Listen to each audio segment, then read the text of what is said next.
Happy Wednesday, y'all. It's the last day of January and it's the last day of after school afternoon stories for this month, 2024. Can you believe that we have seen the complete first month of the year? And I hope it has been great for you. It has been great for me. Well, we have two. Oh my goodness, we have two great people that we're going to read about. The first one is Eddie Mabel. Eddie Mabel. He was an activist from 1936 to 1992. Eddie was born on the island of Muir in Torres Strait between Australia and Papua New Guinea. The people in his community were native to the islands and they had their own customs, laws, and rituals for generations. Eddie was determined, ambitious, and a little bit rebellious, qualities that made him a great activist. But as a teen, they got him exited from Muir for 1 year for a small offense. He moved to the state of Queensland in Australia. Let's see, are you determined? Yeah. Ambitious? Yeah. A little bit rebellious? Yeah. Gotta curb it sometimes. When the year was up, he didn't return home. Instead, he traveled, worked odd jobs, and became involved in the indigenous community, developing a fighting spirit. He met his wife, Bonita, and together they worked for indigenous people's rights and grew a large family. In 1967, he campaigned to get the right for the Aboriginal and island people to vote. In 1973, he and Bonita opened the Black Community School in Townsville to give Aboriginal children a cultural and traditional education. Isn't that wonderful? So use that rebellious spirit, that determination, that sense of achievement and activism, and use it toward good to create something big to benefit others. That's what you do with that. Instead of using your rebellion and then getting you in trouble big time. Oh, that was great. He opened a school in Townsville to give the Aboriginal children, a cultural and traditional education, but it was through his jobs as a groundkeeper at James Cook University that Eddie found a new challenge. On campus, Eddie befriended many of the professors. During the conversation with some humanities professors, Eddie spoke of his home and his property on Muir. The professors were surprised to hear that Eddie believed he owned that land. Eddie was shocked to hear he didn't in the 18th century when European colonizers first traveled to Australia. They made rules claiming that the area was terra nullius, or nobody's land, and could now be the property of the government. Eddie knew that wasn't right, and he began a legal battle for traditional land ownership by his people. The fight took almost 10 years. In that time, Eddie's health and spirits diminished, and in January 1992, he passed away.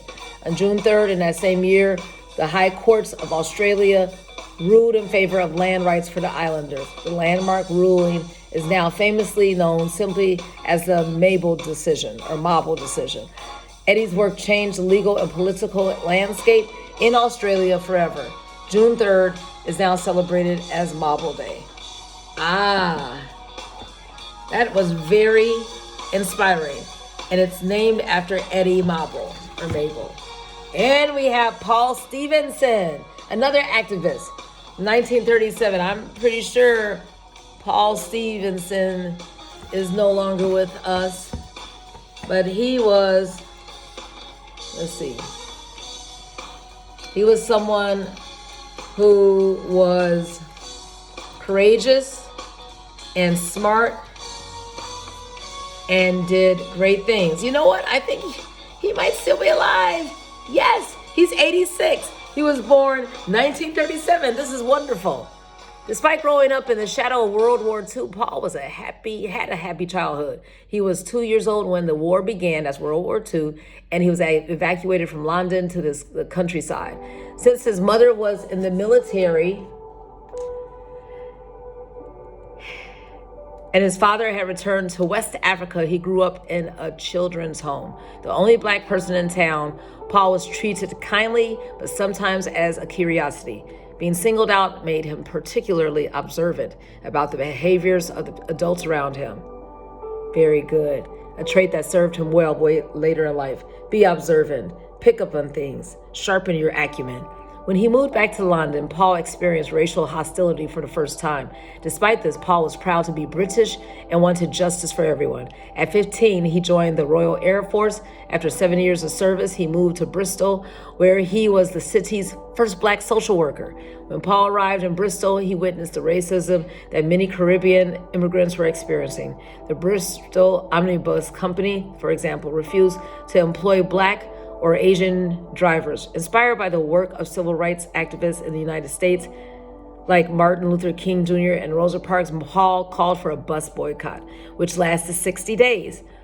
On August 28, 1963, the same day Dr. King gave his I Have a Dream speech, the bus company announced it would hire black and Asian drivers. You see this? Across the world, change was happening. Paul didn't stop there. In 1964, he was refused service at a pub because he was black. In protest, he decided to stay until he was served. He was arrested, and the trial received media attention, forcing Britain to confront its racism. Paul was found innocent, and Britain's prime minister promised him that the laws would change.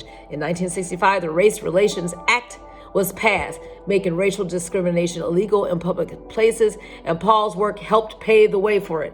Paul showed that it's important to stand up for it's right, no matter what's your age, wherever you are. Stand up, be vocal. That's right.